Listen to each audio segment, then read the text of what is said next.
This time on the greats. The enduring magic of Mick Jagger. Noel Coward, the quintessential Englishman. The formidable Nancy Astor. And Hollywood legend, Cary Grant. But first, Bill Clinton, Part 2.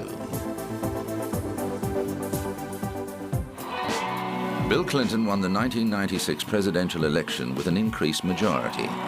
But it didn't take long for more scandals to surface. Paula Jones, a former Arkansas state employee, had filed a sexual harassment suit against the president in 1994.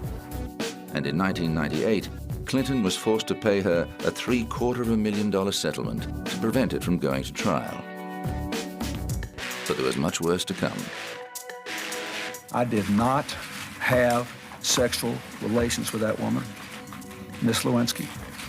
I never told anybody to lie, not a single time, never. These allegations are false. However, as the evidence mounted up that he had engaged in sexual relations with the White House intern, he was forced to make a humiliating admission. I don't think there is a fancy way to say that I have sinned. It is important to me that everybody who has been hurt know that the sorrow I feel is genuine. First and most important, my family. Also, my friends, my staff, my cabinet, Monica Lewinsky and her family, and the American people. I have asked all for their forgiveness. I have repented.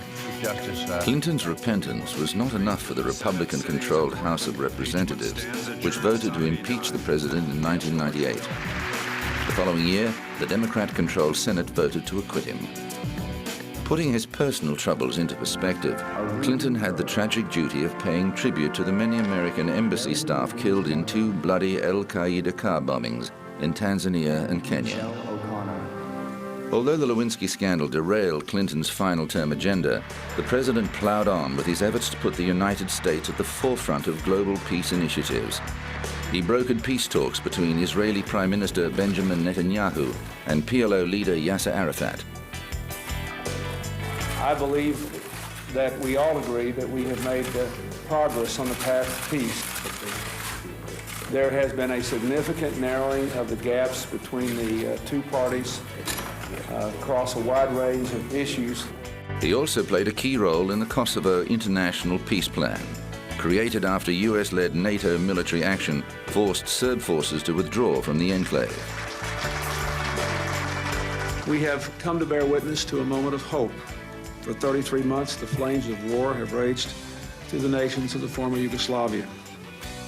By signing these agreements today, Bosnian and Croatian leaders have acted to turn back those flames and to begin the difficult process of reconciliation.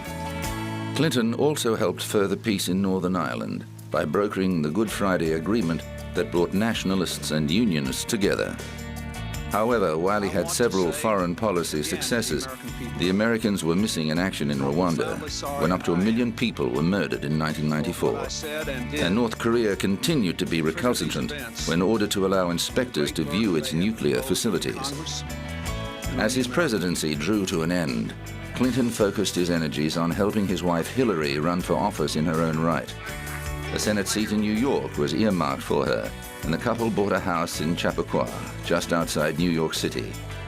Clinton's Vice President Al Gore narrowly lost the 2000 election to George W. Bush, and Clinton retired to a life of public speaking and campaigning.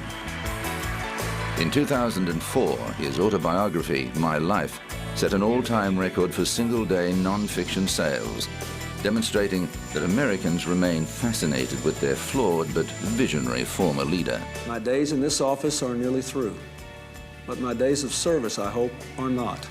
Like his hero, John F. Kennedy, Bill Clinton's legacy has been tarnished by sordid scandals. But like JFK, he remains a towering political figure. He helped Americans lead the world in conflict resolution and presided over a prosperous economy.